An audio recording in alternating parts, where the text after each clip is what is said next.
Thank you, Chris. Good morning. I'm excited to be here this morning because it's my favorite topic, science. Science, and some of you knew that. It's not that I can write one of those equations that takes up a whole chalkboard. You've seen pictures of those scientists. How do they do that? And I really couldn't stand here and debate a real scientist.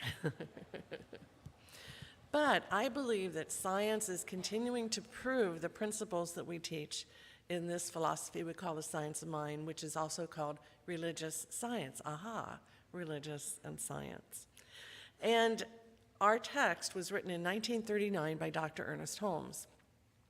A lot has been learned since then. But let me talk a minute about that text in 1939. He synthesized what he believed were the core beliefs and core principles in all religions. And that's why it's so powerful. And there was a gentleman that became his best friend. His name was William Hornaday. And in the introduction to the Science of Mind text, William Hornaday wrote it, and he said, when I met Ernest Holmes, I was desperately seeking answers to many questions in my life. And after they talked for a while, Dr. Holmes looked at him and said, what I really want to know is, do you enjoy the results in your life? Are you satisfied with the results in your life? And that's a question to ask every day. Because Mr. Hornaday said, no, I don't really know that I'm satisfied, but I'm just searching for answers. And so Dr. Holmes gave him the text and suggested he read it, and shortly thereafter his life shifted and solutions showed up to his challenges. And that's what this is about. It's not just about saying things, it's about action. Action. Yeah. So Dr. Holmes wrote in the dedication, he dedicated the book to this truth that we'll explore. He says it's the truth that sets us free and sets us on a pathway to a new experience, which enables us, and I listen to this part, to see through the mist to the eternal and changeless reality. To see through the mist to the eternal and changeless reality. Now that eternal and changeless reality we call the absolute. Changeless reality. But changeless reality, here's the paradox. It's always changing. The laws are behind it, and one of those is like gravity. It doesn't just sometimes happen and go away. But these laws support us in changing everything in our life. So a lot has been discovered since 1939 when Holmes stated, we are surrounded by thinking stuff that permeates inner spaces and all spaces of the universe. Well, today that thinking stuff we call universal mind. We have our own mind, but then there's this universal mind. But it includes our own mind, so God is the microcosm, and God is the macrocosm, and we are the microcosm.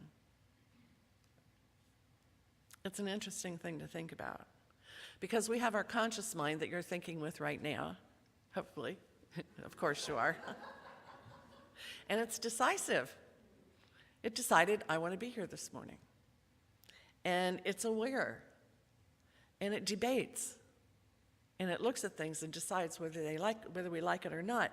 So it's always active. I forget how many thoughts we have in an hour, but it's like a lot. But then we have our subconscious mind. And if you've heard about that in school, when we think of something long enough, focused and long enough, it goes into subconscious mind, and it always stays there, so that the day you want to remember your boyfriend or girlfriend in second grade, you can go, it's there, I know it's there, and then it just kind of pops up. That's how subconscious mind works. It holds all that in mind. It just holds it. And so our thoughts are planting seeds, and this is a good gardening month. So you're planting seeds, and if you plant a tomato plant, a seed, you're going to get a tomato plant. And so we plant seeds, and then we water them with our thoughts.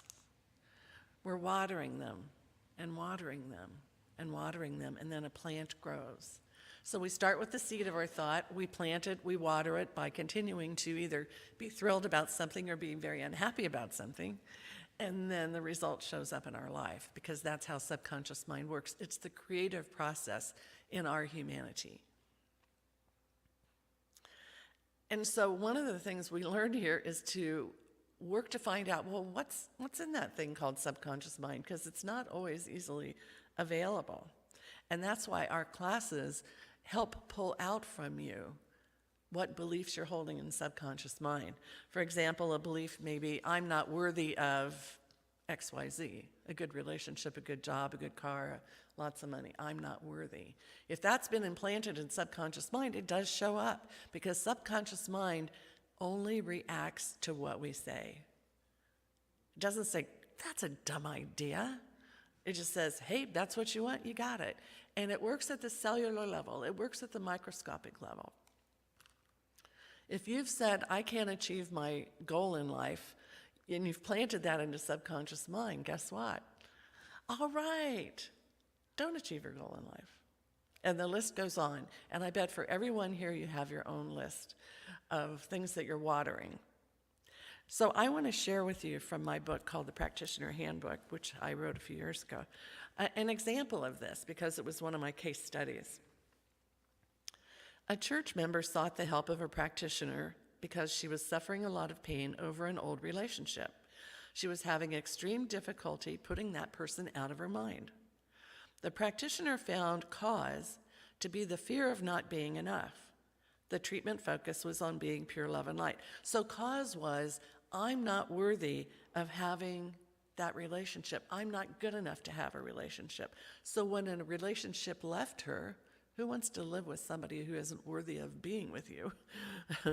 This person couldn't get that out of their mind. She felt very unworthy. And so the practitioner, the prayer practitioner, which is what we do, told her she's really pure love and light, totally worthy of a relationship, and did a prayer with that. Our prayers are called spiritual mind treatments. It's an affirmative prayer. So after the prayer, she said, I've suddenly realized that I want to have a relationship with myself so that I can better understand my own thinking and emotions and avoid all the fear and the pain and the hurt when I move too fast in relationship. Now, what a great aha for someone. What a really great aha. So the really great part about this experience is that I am seeing a change in my thinking. Hooray. I'm aware of my feelings. Cool. And I am making a conscious and rational decision about what I want to do. The pain over my prior relationship has gone away. That's what this is about. So we're planting powerful seeds in the soil of our mind, and we water them, and then we turn around and go, what happened? Ask any practitioner. They come to us for prayer, and they're going, this is what happened. And so we weave our little discussion and questions to find out, gosh, what was the seed, and how often were you watering that deal? And so my question to you this morning is your life experience as great as a giant redwood, or is it like poison oak? Now, Paul and I are currently dealing with poison oak, so it came up this morning in my mind. Compare a redwood to what? Poison oak. Definitely. But nothing works against this process. That's the absolute part. It's creative, absolutely creative. It's what we call law, the law of cause and effect. The cause is within our mind, our emotions, our feelings. The effects are what we experience because they go through this creative process. And you've probably heard the saying, it's done unto you as you believe. That's what that means. The big question is, how soon do you intervene when things aren't going right, aren't going your way? Because you can intervene in this. Practitioners know that. We can intervene in that experience. So how quickly do you decide, I've had enough of this. I need to find an answer, which is what William Hornaday did when he met with Ernest Holmes. So this brings us back to science of mind and spiritual mind treatments. Most of you know who Deepak Chopra is. Anybody not know who Deepak Chopra is? Good. I met a person the other day that never heard of him, and I went, how could that be? He's a medical doctor who's written 85 books. How can you not know? But anyway, he writes on medicine and personal transformation. Well, he teamed up with this professor of physics, and together, that professor had written 15 books on physics, and they wrote a new book, You Are the Universe. And I just finished reading it last week, which is why all this is kind of current for me. They concluded everything is real, from subatomic particles to billions of galaxies, and it's keyed to the observation of human beings.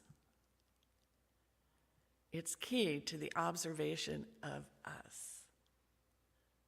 It's real because we see it.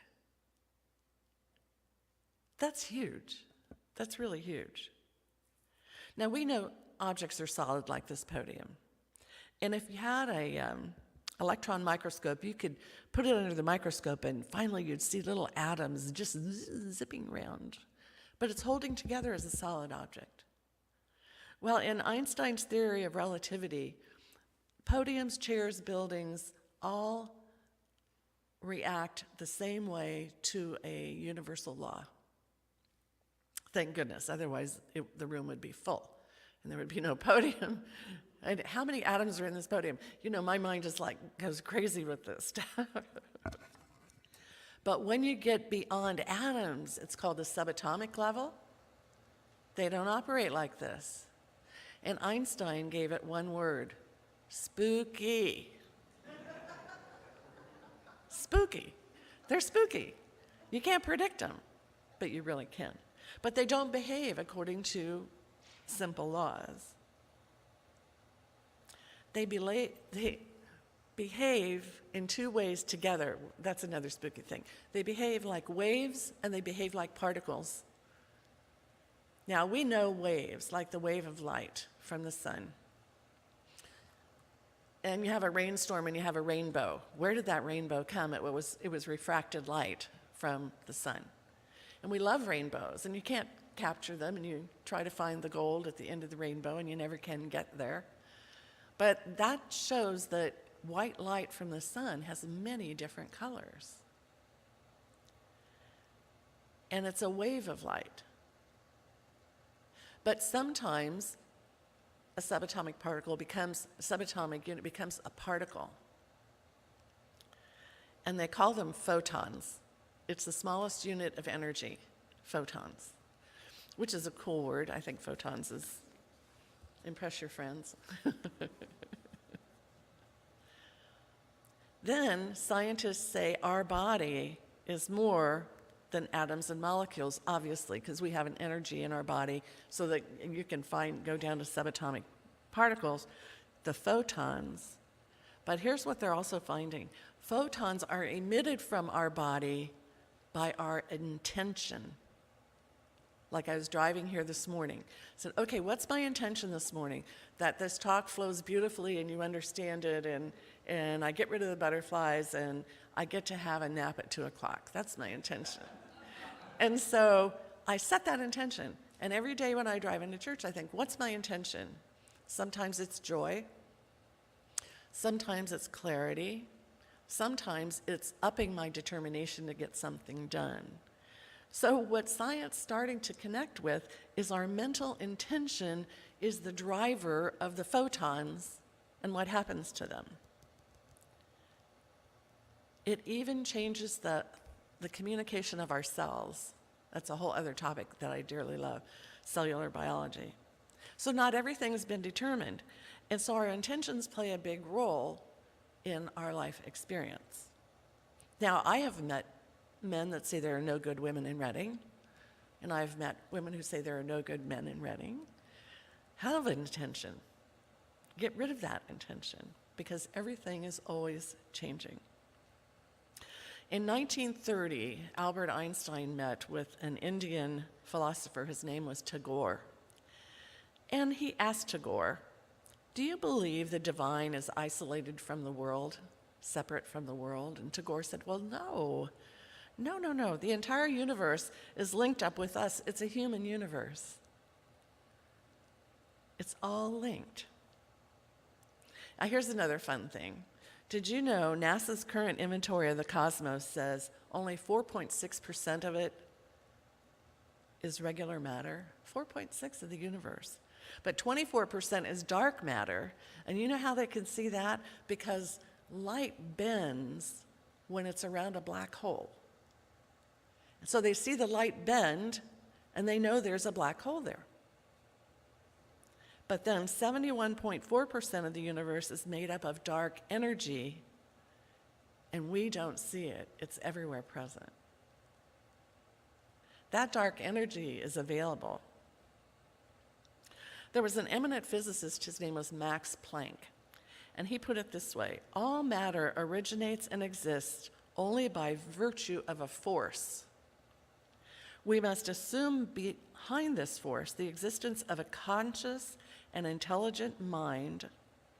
The mind is the matrix of all matter. So the whole field of the universe is a minefield. Well, not in the war sense, but a mind field, which ties in perfectly with spiritual mind treatment. Dr. Holmes said treatment is an art, it's a science, where we consciously induce thought within universal mind for the purpose of demonstrating that we live in a creative medium. That's a heck of an explanation, but you probably won't remember it, but just know that it's our mind in using spiritual mind treatment, which is definite and affirmative, that it goes out in photons into the world. So treatment is the time, the process, and the method necessary to change our thought. So when you see a practitioner and they do a treatment for you, they are using their mental intention to know the truth about you. And our thoughts, now this is another one, travel at 186,000 miles per second. It's the speed of light. Our thoughts travel that far. So you can do a prayer for somebody in Europe and it travels that fast. Now, they have to be receptive and open, but our thoughts travel that fast. So when we're doing a prayer, well, let me just give you a couple of examples. And these aren't huge examples, but I invite you to think about what occurred in these examples. A friend of mine in Los Angeles called me to say that the first surgery she went under to fix a problem wasn't successful. And so the doctor scheduled a second surgery, and she was quite upset about it. She asked to be on the practitioner prayer list. Well, she went in for the second surgery, and the equipment was broken that the doctor was going to use. So he decided to look at her file again, and he realized he missed something, and she didn't need to have surgery at all. Now, that's powerful as a practitioner to know that. But you can say, oh, well, it was just an accident, or it was just, whatever. But we don't know, we don't think that way. We have an intention that this person is whole, healthy, and complete, and she didn't need to have additional surgery. So here's another example. My cousin made an emergency flight to visit my aunt who was undergoing surgery, and she made the flight. It's guaranteed, you have to pay it no matter what, and she was scheduled to return the next day. But the surgery didn't go as planned, and my cousin was asking help, and I said, we'll put you on the practitioner prayer list. So the next day she called the airline to plead and beg that she could extend her stay without some huge expense. And the airline said, that flight was canceled, there was some malfunction. You just make the return flight whenever you want and it'll be fine.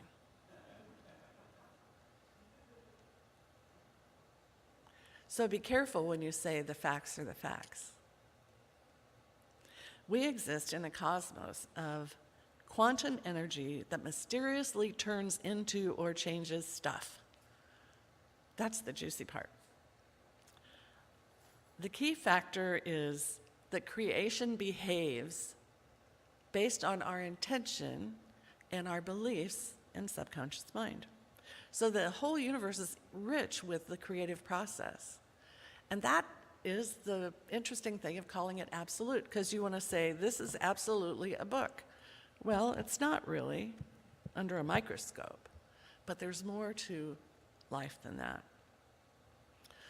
We grasp at this mystery, the ego mind wanting to say, it's true, it's not true, I don't know, what do you think? But plants convert sunlight through photosynthesis into creative energy, and at the quantum level, these little photons are making the plant grow. And we are not shocked about that. Birds go on long migration patterns based on the magnetic field of the earth, and we aren't too shocked about that. But when it changes something in our life, we're like, whoa, spooky, like Einstein. So this is what we call a participatory universe, if you haven't heard that before. Here's another good one. We believe we are the way the universe understands itself in the dimension of time and space. Because once you go into subatomic particles, there is no time and space. There is no 12 o'clock, 1 o'clock, 2 o'clock. But we, as creative individuals working in this absolute process, are the way the universe understands itself.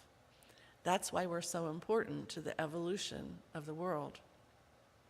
That's why we believe this teaching is so important to the evolution of the troubles in the world. That if we can change a flight schedule or malfunction an airplane or get rid of poison oak, there's a lot of potential there. So if you ever wondered why you're here, your purpose is to align yourself with the creativity of the universe and to live in alignment with the attributes of the absolute God. The attributes of God are life, light, life, peace, power, beauty, and joy. Light, love, life, peace, power, beauty, and joy. And if you have fun with that every day, life is just a bowl of cherries. And when problems come along, you know the path to change it. You know how to shift the energy, to get some help, to ask for help, for people who know the truth about you. So if Tagore was right, our future, the infinite future, is joy throughout eternity. And that's the other big part, eternity. All of this doesn't exist in time and space, but we do. And so eternity is real. And how much fun we have today tells us how much fun we're going to have when we pass on to another dimension, another talk, obviously. So I hope these tidbits have helped you maybe put a pause button on some pain or uncomfortableness or sadness that you have. Re-examine your attitudes, re-examine your beliefs, and if you want help with that, we're very much able to help you with that.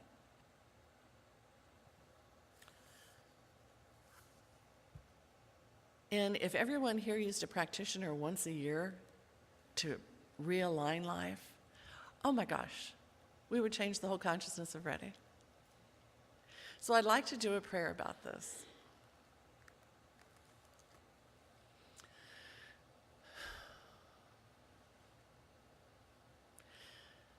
It is so fun to talk about oneness. It's not you versus me, it's you and me. It's not up or down, it's just here, being here in the present moment. It's not love or hate. We can get rid of hate and substitute love. All these things are possible. Because we have the thinking mind, we are connected to spirit, to God, to the absolute, universal mind. And there is a power in the world that we can use, and it is this creative process. So today, I choose to plant a new seed to get a new plant. And the seed I plant is joy. And I know as I exhibit joy and I water joy in my life, joy flourishes around me. It's contagious, positively contagious. So today I know for you a new awareness, a new understanding of how life works.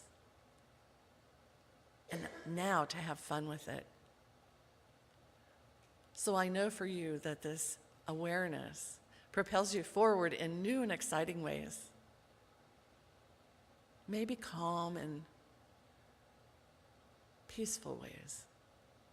But it's our choice. It's your choice.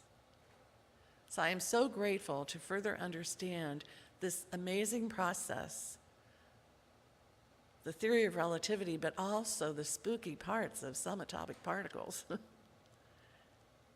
And know life can be changed at any point in time with our own mind and our own presence. So thank you, Spirit. And I release these words to the law, which always turns them into great possibilities. And so it is.